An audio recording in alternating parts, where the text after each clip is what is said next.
प्यार बच्चों, कल हम लोगों ने लैंगिक जनन में उसका नर जननांग के बारे में अध्ययन किया था। आज हम लोग लैंगिक जनन के अंतर्गत मादा जननांग के बारे में अध्ययन करेंगे या female reproductive organs. Female reproductive organs में सबसे पहला है नंबर 1 अंडाशय, जिसे कहते हैं ओवरी। दूसरा है अंडवाहिनियाँ, कहते हैं फैलोपियन ट्यूब। तीसरा है गर्भाशय, जिसे कहते हैं यूटेरस। चौथा योनि या वेजाइना, और पांचवा है भग या अलवा। इसमें अंडाशयों में ओवम या अंड का निर्माण होता है।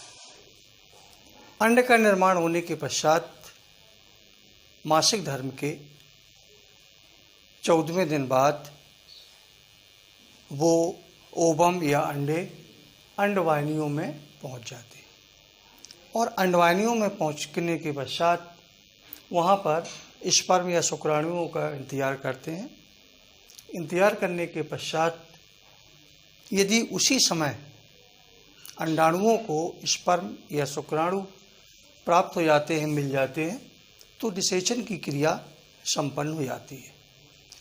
और यदि उस समय स्पर्म या शुक्राणु नहीं मिल पाते हैं तो वो अंडे या ओवम नष्ट होकर अगले मासिक धर्म में ब्लड के रूप में या रुधिर के रूप में शरीर से बाहर निकलने लगते हैं, जिसे मासिक धर्म या मेंस्ट्रुअल साइकिल या महीना या पीरियड कहते हैं।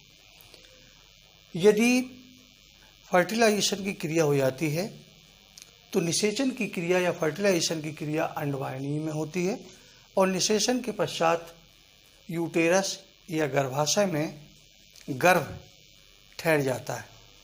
फर्टिलाइजेशन अंडवाहिनी में होता है, इसके बाद उसका विभाजन होता है। विभाजन में 2 sailed stage, 4 sailed stage, 8 sailed stage, 16 sailed stage and 32 या 32 कोष की अवस्था जो बनकर एक ठोस पिंड के रूप में बन जाती है, और वो वहाँ से जाकर उसमें एक कैविटी बन जाती है।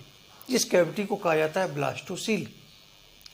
कैविटी बनने के पश्चात वो पूरी की पूरी संरचना गर्भाशय की दीवार से प्लेसेंटा या अपरा द्वारा चिपक जाती है, और चिपकने के पश्चात धीरे धीरे शिशु का विकास होना शुरुआत हो जाती है।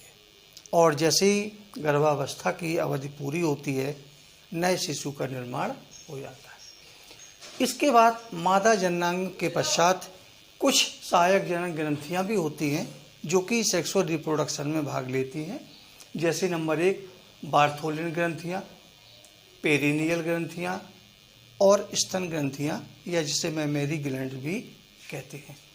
तो ये पूरा एक रिप्रोडक्शन में male sex organs, female sex organs और उससे संबंधित जो ग्रंथियां हैं, उन ग्रंथियों के बारे में हम लोगों ने जो है अभी देखा।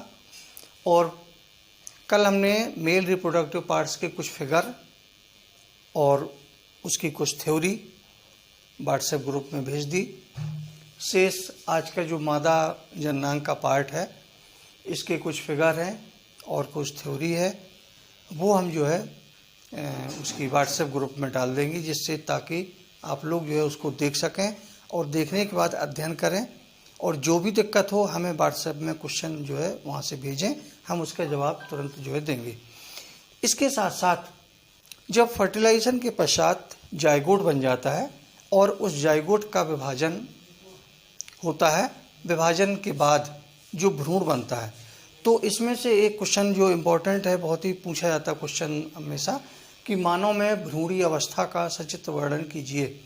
वो भी क्वेश्चन में लिख के आता है कि ब्लास्टोसील अवस्था तक, ब्लास्टोसील जब बन जाती है, केवल उतना ही डेवलपमेंट हम लोगों को उसको जो है वहाँ तक पढ़ना है।